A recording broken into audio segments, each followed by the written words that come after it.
গত ২৪ ঘন্টায় ইরানে মার্কিন ও ইসরায়েলি বাহিনীর জোরালো হামলায় মৃত্যু হয়েছে এক শিশুর, আহত হয়েছেন আরও ৩ বেসামরিক নাগরিক।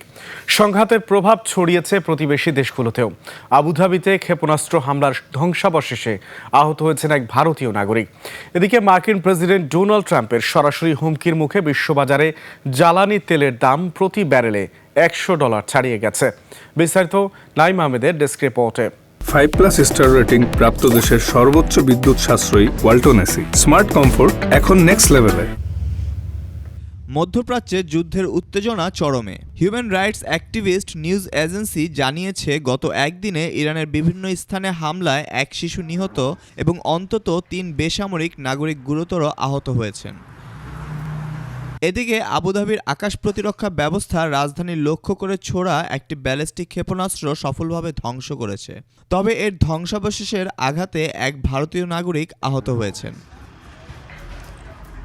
এই যুদ্ধের প্রভাব সরাসরি পড়েছে বিশ্ব অর্থনীতিতে। ইরানকে মার্কিন প্রেসিডেন্ট ডোনাল্ড ট্রাম্পের হুমকির পর অস্থির হয়ে উঠেছে তেলের বাজার। সোমবার লেনদেন শুরু হতেই ক্রুড অয়েলের দাম ১.৮% বেড়ে প্রতি ব্যারেল $১০০ ছাড়িয়ে গেছে।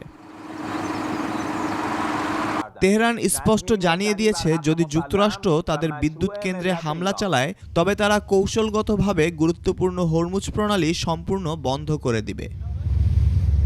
Naim Ahmed, desk report, ২১ television.